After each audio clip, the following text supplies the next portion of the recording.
Ils ne les ont pas vus depuis près de 3 jours. Une attente interminable qui prend fin dans quelques instants. Des dizaines d'heures d'angoisse pour le père de Louis-Marie, qui n'a pas l'habitude d'attendre son fils devant le palais de justice. J'ai pas eu de nouvelles pendant 2 jours. J'ai fini par apprendre par la bande où il était et par avoir l'OPJ de l'endroit où il était incarcéré qui m'a confirmé qu'il était là. Il est 2 heures du matin lorsque les 9 derniers prévenus sortent. Après 2 jours de garde à vue et près de 12 heures dans les geôles du palais de justice, leur procès est renvoyé. Louis-Marie, âgé de 24 ans, sort à son tour, réconforté par sa famille.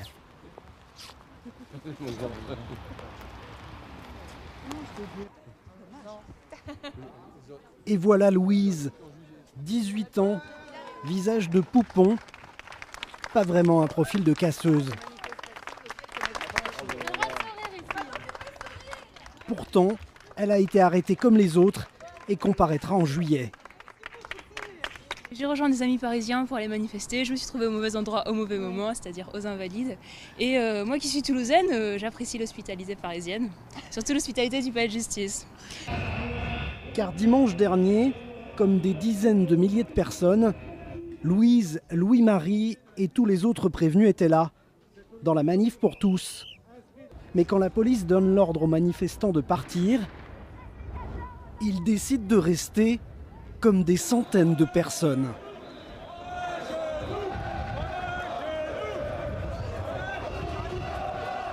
De violentes échauffourées éclatent en début de soirée à quelques dizaines de mètres de l'Assemblée nationale.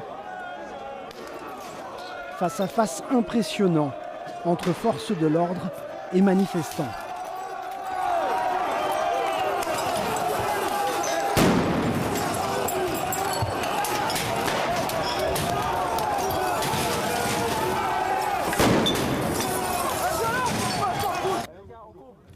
En fin de soirée, quand le calme revient, Louise, Louis-Marie et les autres sont emmenés au poste. Au total, 174 interpellations. Seulement 14 doivent être jugées 3 jours plus tard. Louise et Louis-Marie font partie de ceux qui sont assis dans le box, jugés en comparution immédiate avec 12 autres jeunes.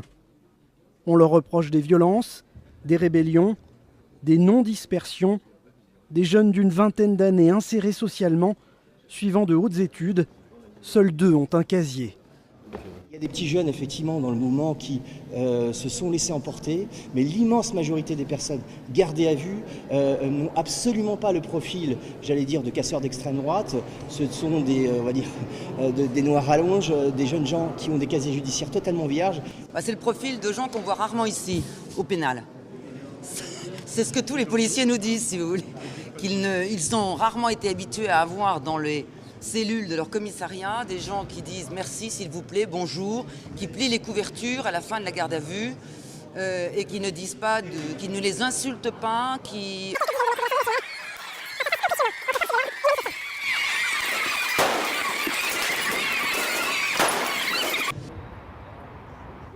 Procès reporté.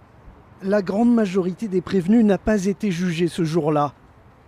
Comme Emmanuel, 24 ans, bac+5, futur ingénieur. Il reconnaît sa bêtise, avoir jeté sa bière sur les CRS. Mais pour lui, 48 heures de garde à vue, c'est beaucoup trop. Et ce serait de la répression. Pour moi, c'est politique. C'est-à-dire qu'il y a une volonté de un peu nous écraser, de faire en sorte qu'on ne revienne pas et qu'on arrête le combat. Je fais partie d'aucun groupe, simplement la loi, lorsque la loi est injuste.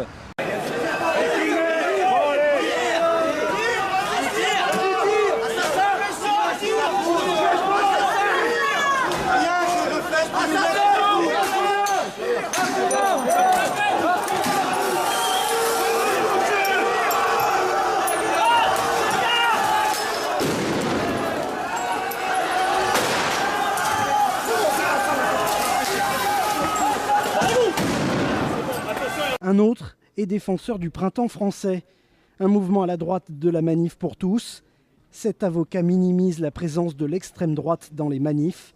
Il tient à préciser que son œil au beurre noir est la conséquence d'un match de rugby. Vous n'avez rien à voir avec Civitas, Action française, tous ces mouvements? Non, moi je suis l'un des avocats du Printemps français. Je suis proche de Béatrice Bourges, que je connais bien, et je suis amené à intervenir effectivement pour le Printemps français et en coopération avec le CARP. Mais encore une fois, ça c'est un engagement personnel. Le CARP n'est pas regroupe des avocats de différentes sensibilités et qui sont amenés à assurer leur travail et leur métier. Jusque tard dans la nuit, les jeunes dont le procès est reporté sortent. Jorg est l'un d'eux, déjà connu pour des faits de violence, déjà condamné. Lui assume presque les débordements. Je ne condamne rien du tout, ce n'est pas mon devoir de condamner quoi que ce soit. Donc je reste neutre. Il n'y avait pas de... Non, pas du tout. On n'est pas des groupes d'extrême droite. On est venus tous ensemble et on est repartis tous ensemble, on va dire. Ça veut dire quoi le bouffon? Je ne vais pas dire qu'il n'y avait pas de groupement de partis politiques, mais il y avait un peu de tout, on va dire.